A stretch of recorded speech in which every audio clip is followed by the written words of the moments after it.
Hello, Raid Day here, and welcome to BaseBusters. BaseBusters is a new series on my new channel where I destroy popular base designs created by YouTubers and other sources throughout the community.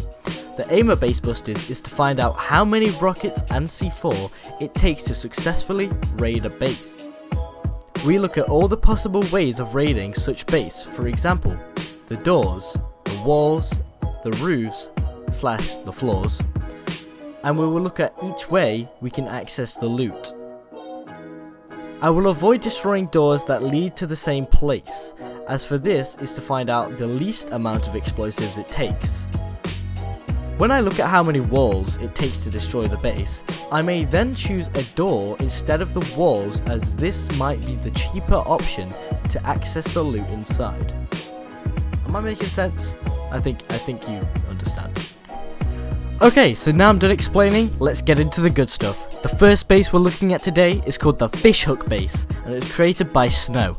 The link to the video of how he created the base will be in the description of this video.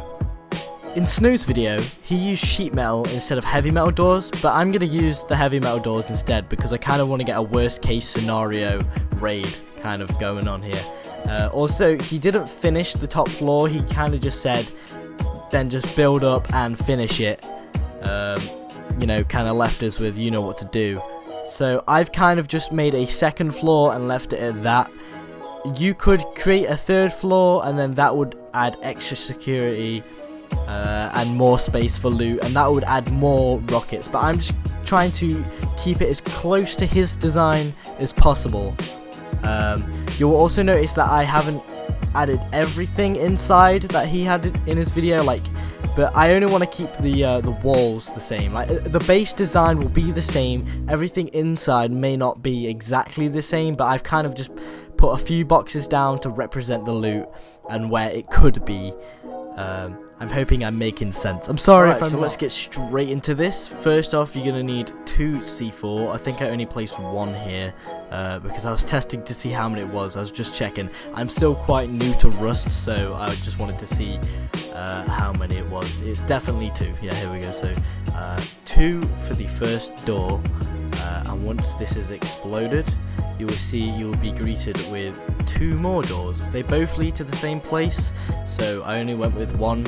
So we're gonna put another 2 on this door here, and once they've exploded, which should happen pretty soon.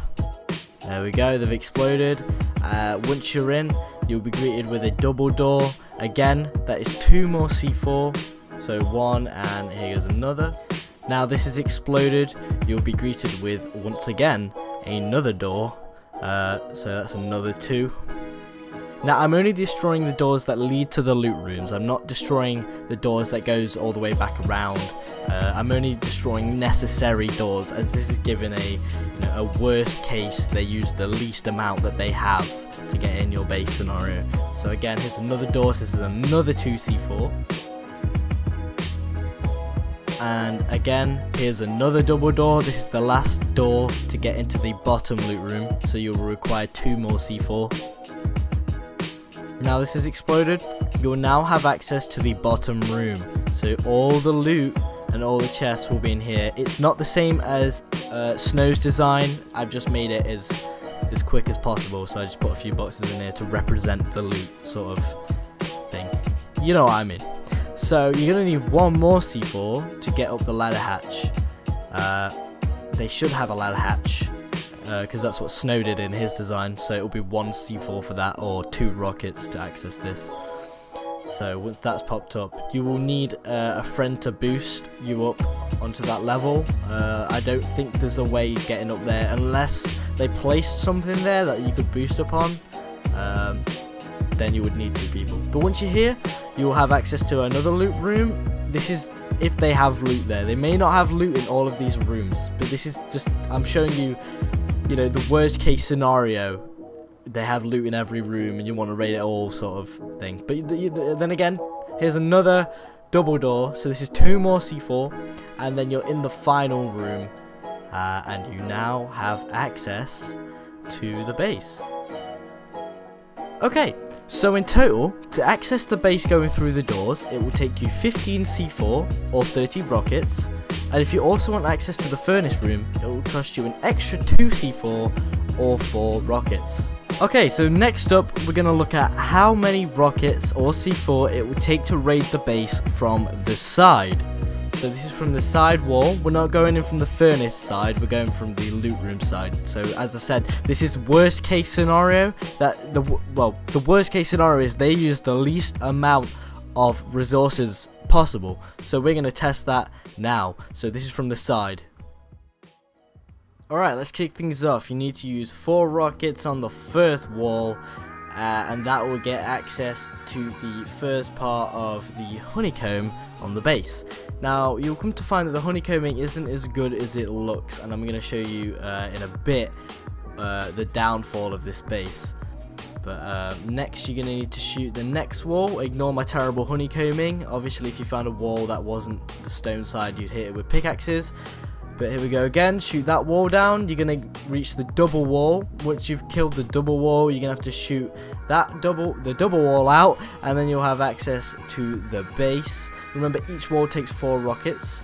Then you'll have access to all the loot. Once you have access to that loot, if you want to go upstairs, it's going to cost you 2 more rockets by hitting the hatch. It's probably, that wall there was damaged. It was probably better to shoot that wall, but let's say the hatch is the best option. So you choose the hatch. You would then need to boost up. So once you've boosted up, you can get access to that loot room. You will then need to spend 2 more rockets on those double doors, but for the sake of the video I'm just going to open it just to kind of show that I destroyed it because it's faster, and then you have access to the rest of the loot. Okay, so in total that's going to cost you 11 C4 or 22 rockets. Now if you want access to the furnace, you're going to need to come outside and place C4 on the walls which I am placing them on, which is this wall and the one in the core, which is here, and that will cost you an extra 4 C4 or 8 rockets. And here we go, we now have access to a lay furnace, and we have all their sulfur or whatever they're cooking up. Alright, so let's say you managed to get on the roof somehow. Who knows how, he recommends you place it on that flat water bit, but let's say you get access to the roof. You're going to need 2 C4 to get through the first roof part. So once this is exploded, you will then be greeted with a loot room straight away. This is why I recommend you build a 3rd floor, but if you don't, here's the first loot room. You will then need 2 C4 for that door, which is not there, but imagine there's a door there. You'll need 2 more C4 to get into that loot room. Once that is done, you'll need 1 C4 to get down through the ladder hatch. Make sure you place it on the ladder hatch. If you don't, you're going to need 2 C4 to get through the floor. And then you're greeted with the last loot room, and that is it. Okay, so in total, it's going to cost you 5 C4 or 10 rockets. If you want access to the furnace, you're going to have to do what I showed before and go outside, stand at that wall and throw an extra 4 C4 or 8 rockets to get access to the furnace. So with every base design, there has a weakness, and this base has a big one. So I'm going to show you this one now. Okay, so for some reason the base design doesn't have a double wall at the back. So this allows us to get into the base with next to no rockets whatsoever.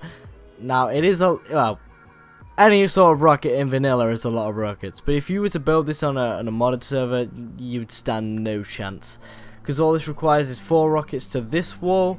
Once you have access to that wall, you just need to blow this wall out. Then you've got access to the cupboard, and then you can destroy the cupboard.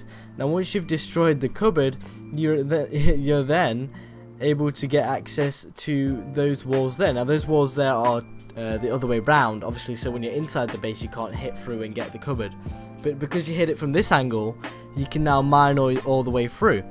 And even if you can't be asked to mine through, you just explode it with a rocket. All you need to do is take out the ladder hatch, which should be there. I know a lot of the base is missing now. I've recorded so much footage of just the base disappeared. I should really rebuild it for video purposes, but just imagine there's a ladder hatch there. There's 2 more rockets, and then all you need to do is get up on that floor. You got access to that loot, and if you want to go to the room in front of me now, all you have to do is put 4 more rockets into that door, or 2 C4, and you're into that loot room as well.